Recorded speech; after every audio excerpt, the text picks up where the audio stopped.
Nate Oats is going to have a squad this year at Alabama, and it's a good thing too, because their just released non-conference schedule is bonkers.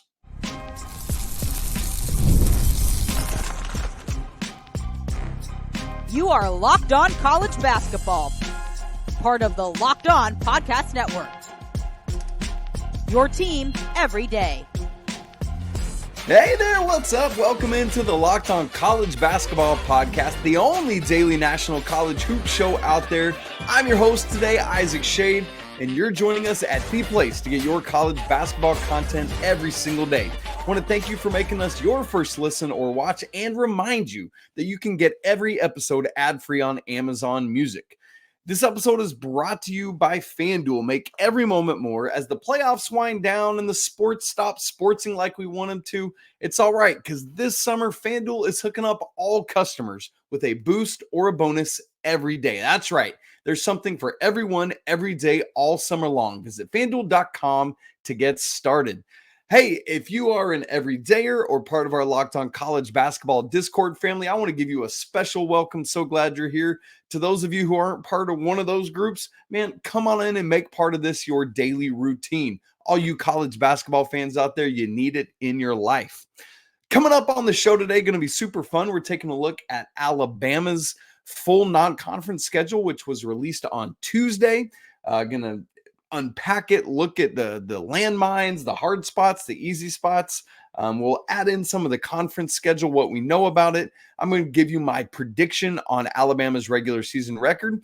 And then at the end of the show, we're going to get into some UConn talk about Dan Hurley getting paid, Alex Caraboot, and what's going on with that. So let's dive right into this thing. Alabama's non-conference schedule. Released again, as I said, on Tuesday. Kicks off on Monday, November 4th, which is like opening day this year. There's no official opening day like there would be in baseball, but that's the first day you can play games, and essentially everyone does. So Alabama begins that day hosting UNC Asheville. Drew Pember's not there anymore for Coach Mike Morrell, so it should be a little bit of an easier task, but maybe not. Sometimes you lose an all-star and it's a better team. That Friday, end of the week, November 8th, Bama will host Arkansas State. And then the next Monday, November 11th, they will host McNeese State. And then that coming Friday, November 15th, Alabama will be at Purdue. That's part of a home-and-home series, the return game being in Tuscaloosa next year. So if you're wondering, like, why on earth is Alabama going to Purdue? It's because it's a home-and-home. It's scheduled so we get one this year, one next year. Next game after that, Wednesday, November 20th, playing Illinois in the CM Newton Classic. That's a neutral site game, but will be in Birmingham, so essentially a home game for the Tide. Next up, Tuesday, November 26th. This is the beginning of the Players Era Festival, basically the MTE that Alabama's playing in this year. This is the one that is backed by NIL money. And remember that first game, Tuesday, November 26th. That's the Tuesday of Thanksgiving week. Alabama's playing Houston. That's right, Houston in the first game of this festival. Wild start, but there you go. The next day, Wednesday, November 27th, Alabama in their second Players Era game will either face Rutgers or Notre Dame. Neither of those are snoozers. Notre Dame's going to be better. Rutgers has two of the best freshmen in the country on their roster. And then Players Era Festival is off on Thanksgiving Day, and the third game will be on Friday, November 29th. Alabama will play from the other group, either Texas A&M, Creighton, Oregon, or San Diego State. Hopefully not Creighton, and you'll understand why I say that in just a second. Next game after that, so that's Friday, Black Friday. The next Wednesday, December 4th, Alabama is on the road again. They will play at North Carolina in the ACC SEC Challenge, the second year of that. Next game, got about a 10-day break there for exams. And then on Saturday, December 14th, the Tide will host Creighton. This is the second, that Purdue matchup is the first game of a home and home. This Creighton game is the second game of a home and home that started last season in Omaha. You might remember that one. If you're a Bama fan, close your ears real quick. Creighton won that one 85-82. Mark Sears had a look from just across half court as the buzzer sounded, and it just rimmed out. I mean, it looked good to go to OT, but was not meant to be. So that's why I said hopefully they don't play Creighton in the Players Era Festival, because then it would be like playing Creighton twice in a span of 3 games there. So there you go. Next, Wednesday, December 18th at North Dakota. This is the third true road game of the non-conference schedule for this team. Basically, that's Grant Nelson's stomping grounds. Coaches will often do this kind of for seniors, have a game, kind of a return game back close to home. You see this, a lot of schools doing it. And as agreement for Alabama going to North Dakota's coming to Tuscaloosa next season, 25-26, and then again in the 27-28 season. So that's kind of how we see this, a 1-for-2 with non-power conference schools. And then the final 2 non-conference games, a couple bye games to round things off around Christmas and the New Year's. Sunday, December 22nd, hosting Kent State, a week off for Christmas. And then Sunday, December 29th, to wrap the non-conference schedule, Alabama is hosting South Dakota State. So that, is a loaded non-conference schedule. We're going to unpack it more in depth, some specifics, some takeaways for me coming up in the second segment. So stay with me and would love to hear from you there. But while we're talking schedule, let me remind you of Alabama's conference schedule as well. We don't, as of yet, know for any of the major conferences, really, the specifics on dates or order of who they play. But basically, everyone now does the thing of, who your opponents are going to be and where they're going to be, but you don't know when or time or TV, anything like that. So the SEC is 18 games conference schedule. You get 3 home and away. You get 6 home only and 6 away only. So the home only games, these are games that Alabama will only play at home in SEC, are Florida, Georgia, LSU, Ole Miss, Oklahoma, welcome in, and Vandy. And then the away only games are Arkansas, Mizzou, South Carolina, Tennessee, and then both Texas schools, Texas, welcome in, and Texas A&M, gig 'em. Texas A&M is just they're like, really? You followed us? Now we got to go somewhere else, right? And then the teams that Alabama will play both home and away are Auburn, makes sense, Kentucky, and Mississippi State. So a nice loaded schedule there, both the SEC schedule and the non-conference schedule for the Crimson Tide. What are the takeaways? What are the rough spots, the easier spots? I'm going to get into all of that coming up in just a second. Right after I tell you about FanDuel. Look, I love sports. Yes, basketball, but everything. When I'm not watching basketball, I'm watching baseball, man. I love it so much.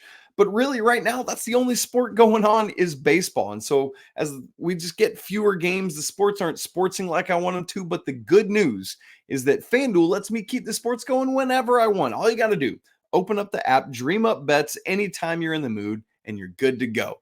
And this summer, reminder that FanDuel is hooking up all customers with a boost or a bonus daily. That's right. There's something for everyone, every day, all summer long. Get in on it.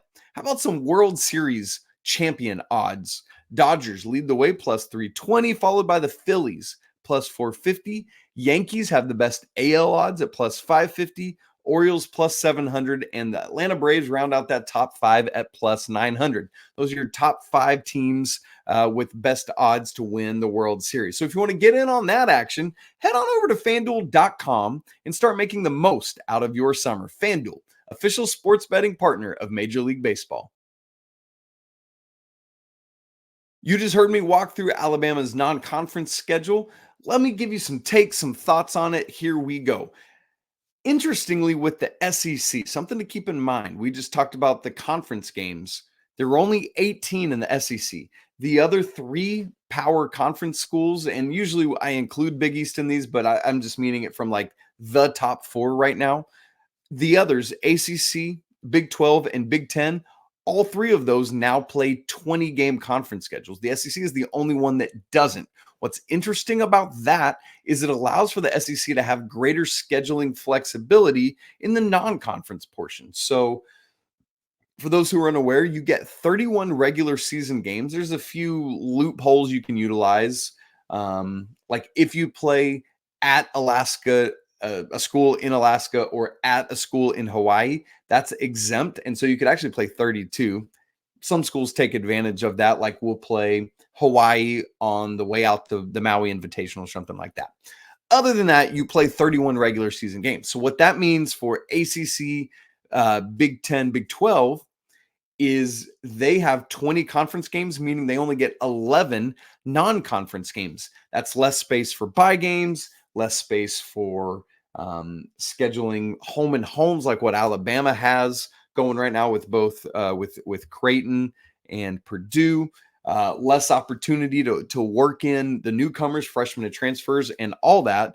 Whereas the SEC, because of only having 18 conference games, then all of the SEC schools, all 16 of them now, get 13 non-con games. And that just gives you so many more options with how you handle things. Are you a younger team that needs more time to gel and get experience? Then you're probably not scheduling as many high level, high leverage games. You want more bye games, more easy games, whatever it is. Are you loaded with talent and experience like this Alabama team is? Then you probably want a high level non-conference schedule, which is what Nate Oats has done. So there's that side of things. I love these 3 true road games at Purdue, which again is part of a home and home series that the Boilermakers and Tide have. Obviously, the one at North Carolina was scheduled for them because of the SEC ACC challenge, but you're going to get that essentially every other year. And then the game at North Dakota. I love it when coaches do this for their upperclassmen, their seniors, getting a chance to play at or near home. But man, you just don't see this all this often. I mean, some schools, you're happy if they schedule 1 true road game in non-conference. There are some, like Duke, famously under Mike Krzyzewski, never scheduled, in the past final like 10 years of his career. Oftentimes, the only time they would have a true road game in their non-conference was when they had to for ACC Big Ten Challenge. So good on Nate Oats for testing his team in this way. As you look at it, something I love scheduling McNeese State. That's the 3rd game of the season back on, let me get back to the date of it, Monday, November 11th. So that's the 2nd Monday of the season. Why? McNeese State, if they're not the best mid-major this season, they're going to be one of the top 3, 4, 5 best mid-majors in the country this year.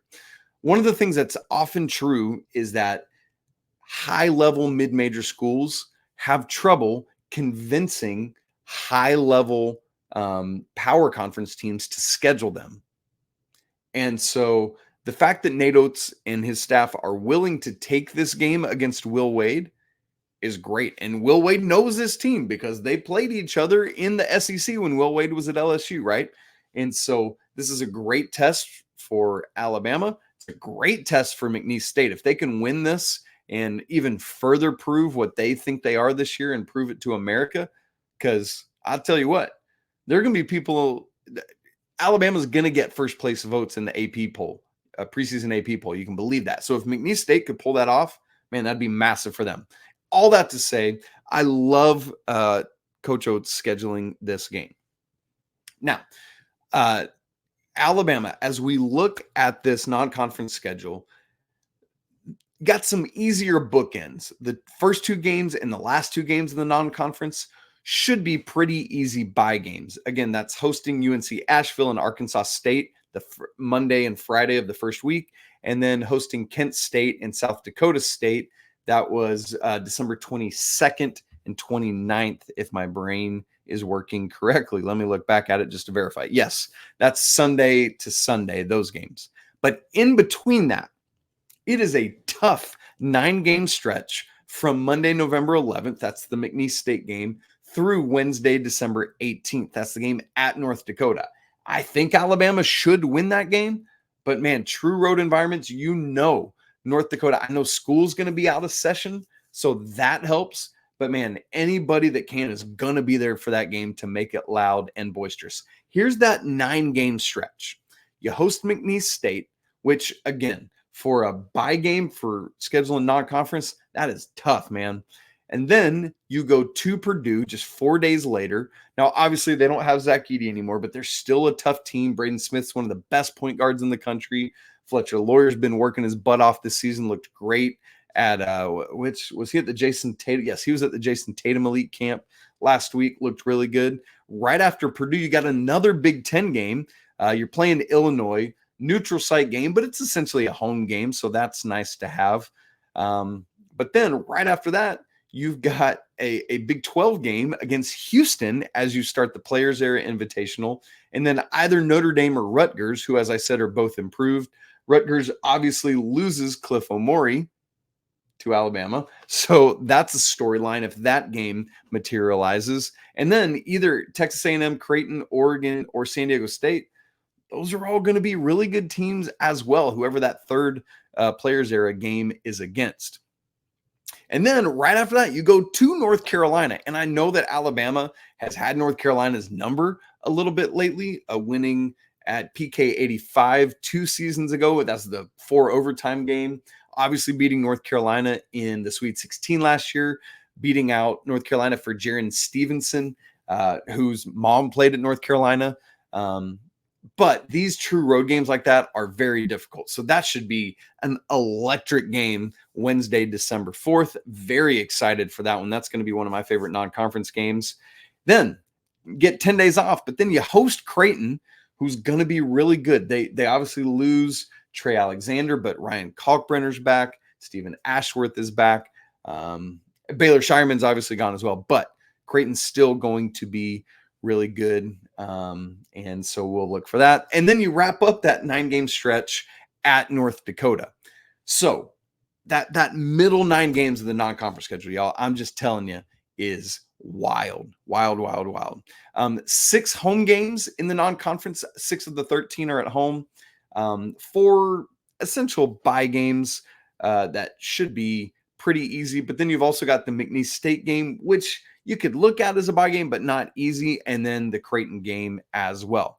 It's a guarantee that 7 of the 13 non-conference opponents are going to be teams that were in the NCAA tournament last year.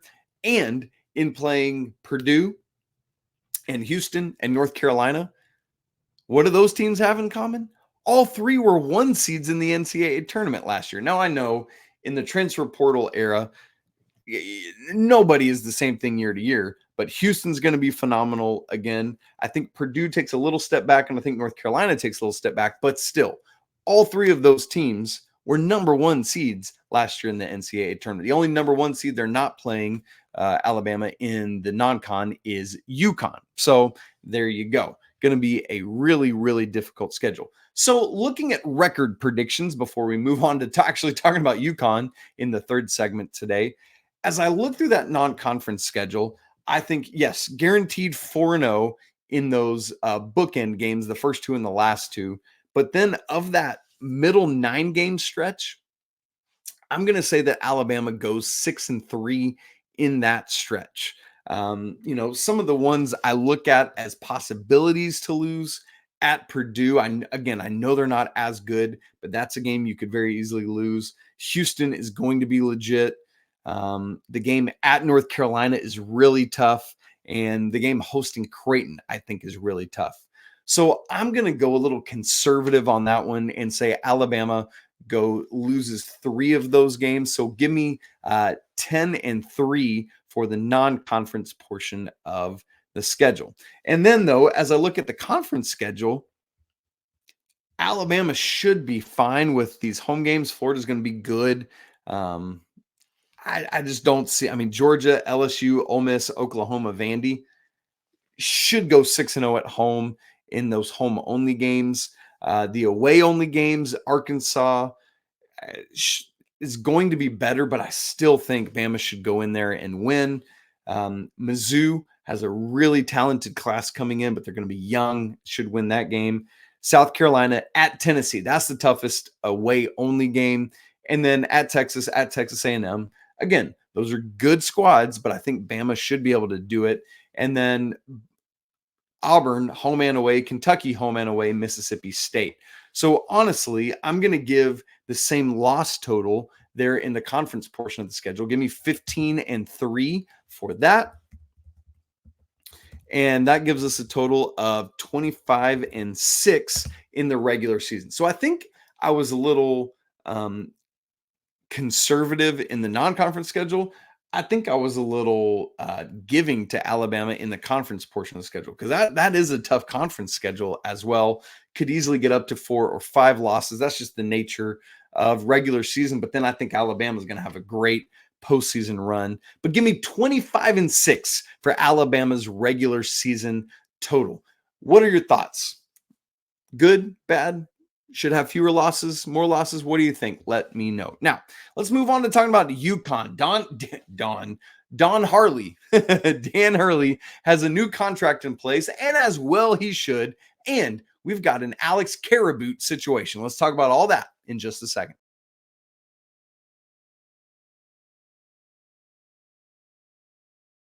On Monday, UConn announced a new contract with Coach Dan. I almost said Don again. Dan Hurley. And look, let's be honest. When Dan Hurley said no to the Lakers, we knew something new was coming from UConn. We didn't yet know the specifics and the details of it, but now we know what that new is. And to be very specific with the language, this is a new contract. It is not a contract extension. Make sure you catch that difference. It's very specific. So this new contract, we'll talk about the old one in a second. The new contract runs through the 2029-30 season. That means it's a 6-year deal, which coincidentally enough is exactly the length the Lakers offered him and is exactly the length of the contract that he was previously on. So this new contract is valued at $50 million, which averages out to $8.3 million per year. It's not structured that way. It kind of grows as it goes. And also there are performance-based incentives built in as well, which you'd imagine that Dan Hurley is going to hit some of those. So the previous deal that this one is replacing, he just signed last June. So it's only 13 months old itself. It was a 6-year, $32.1 million deal. That's now out the window. That averaged out to $5.35 million per, meaning that this new one that's averages out to $8.3 million per is an increase of just about $3 million per season. So as you look back to last year's highest paid coaches in the country, public only, right? We don't get disclosures from the private schools. He was 7th, on the list last year. This new average salary, where the new deal averages out to, would have put him essentially 3rd last year behind Bill Self and John Calipari in his Kentucky deal. So just kind of where it was last year. Obviously, we don't have all the numbers and details on everyone's contracts for this year yet. But just to kind of put it in a frame of reference, he's being paid commensurate to what he should based on what he's done as an NCAA coach. And look, this is what UConn had to do, right? Dan Hurley is one of, if not the biggest coaching name in the sport right now, probably alongside John Calipari and alongside Bill Self. And that is what it is. And so if you're UConn, you figure out a way to make this happen, to say, you're our coach. We want you to stay here. Obviously, Coach Hurley has said that he'd like to go to the NBA at some point. It seemed like he very well may have gone to LA. He didn't. But we'll see if this is enough to entice him to keep coming back, even when maybe an East Coast team comes calling or something like that. But let me contextualize for you what Dan Hurley has done and why it's important to give him this level of contract.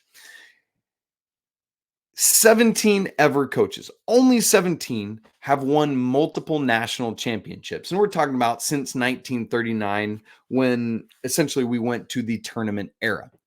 And in that, since 1939, only 17 coaches, hear me say that, have won multiple national championships.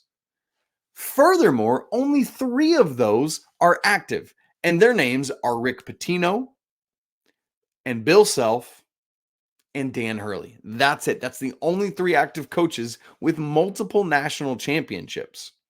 Rick Pitino won his in 96 with Kentucky and 13 with Louisville. Of course, technically, that one was vacated. So if you want to make the argument that there are only 2 coaches active with multiple national championships, I'm not going to hear it because it's like they won the championship, so they won the championship, right? Like that's just how I think that goes. But if you want to say there's only 2, I get it and I understand it. The other is Bill Self, who won in 2008, beating, interestingly enough, John Calipari in Memphis, thanks to Mario Chalmers sending it to overtime. And then 2022, when they had that big second half comeback against North Carolina. And now Dan Hurley. That's it. Those 3 guys are all the active coaches that have multiple national championships. Furthermore, if Dan Hurley can get to 3, if he can, he is going to cement himself amongst the absolute legends of college basketball. There were only 6 that have 3 or more national championships. He would be just the 7th ever. Those names, if you want to do a little trivia time, go ahead and pause the podcast or the YouTube and answer it for yourself. 3, 2, 1. Here we go. The most is John Wooden with 10, then Mike Krzyzewski with 5, Adolph Rupp with 4, and then Bob Knight, Jim Calhoun, UConn, and Roy Williams have 3. That's it. Those 6 guys, Roy Williams, Jim Calhoun, Bob Knight, Adolph Rupp, Mike Krzyzewski, and John Wooden are the only 6 coaches ever to have 3 or more national championships. If Dan Hurley wins another one, he adds his name to that list. Wild, wild stuff. By the way, that would make UConn the only school on this list with multiple entrants. That's right. Dean Smith only has 2, so North Carolina, not even them. But Jim Calhoun and Dan Hurley could do it. That's wild, wild stuff. So congrats to Dan Hurley. Well-deserved, and watch him go earn it again this season. Now, there had been some noise that Alex Karaban has been in an Alex Karaboot. That's been the joke I've been making. But look, let's just go ahead and call this what it is. It's a nothing burger. According to Coach Hurley, it's nothing serious. It's just precautionary. You don't want to play around with a guy that's probably going to be a preseason All-American that just came back to school and should be your best player. Although there's some other guys like Liam McNeely, who's going to be a dude, I'm just telling you right now, that will contend with Karaban for best player on the team. Now, keep in mind, Karaban did have his foot in a boot back in early February, but it was his right foot. And unless the images that I've seen of the current boot are flipped, this one is on his left leg. So different leg. So you don't have to worry about lingering issues from that earlier last season. All good there. But again, according to Coach Hurley, nothing to worry about. Nothing to see here. Let's move on. Now, also according to Coach Hurley, Liam McNeely sprained his ankle last week. But again, not anything we're worried about long-term. He should be good to go. But it's July. You got plenty of time. Get these guys off their feet for a little bit. Let them heal up and then be ready to go. All right, y'all, that's it. Fun show today talking to Alabama and UConn, who should be 2 of the very best teams in the nation this upcoming season. If you haven't subscribed to the show on audio and video, please make sure to take time. Do that. Very simple to do on either platform. If you're watching on YouTube, hit that subscribe down there in the bottom corner. If you're not part of the Locked On College Basketball Discord, man, we would love to have you. It's free to join, and the link is in the show notes on audio and video. Come on in.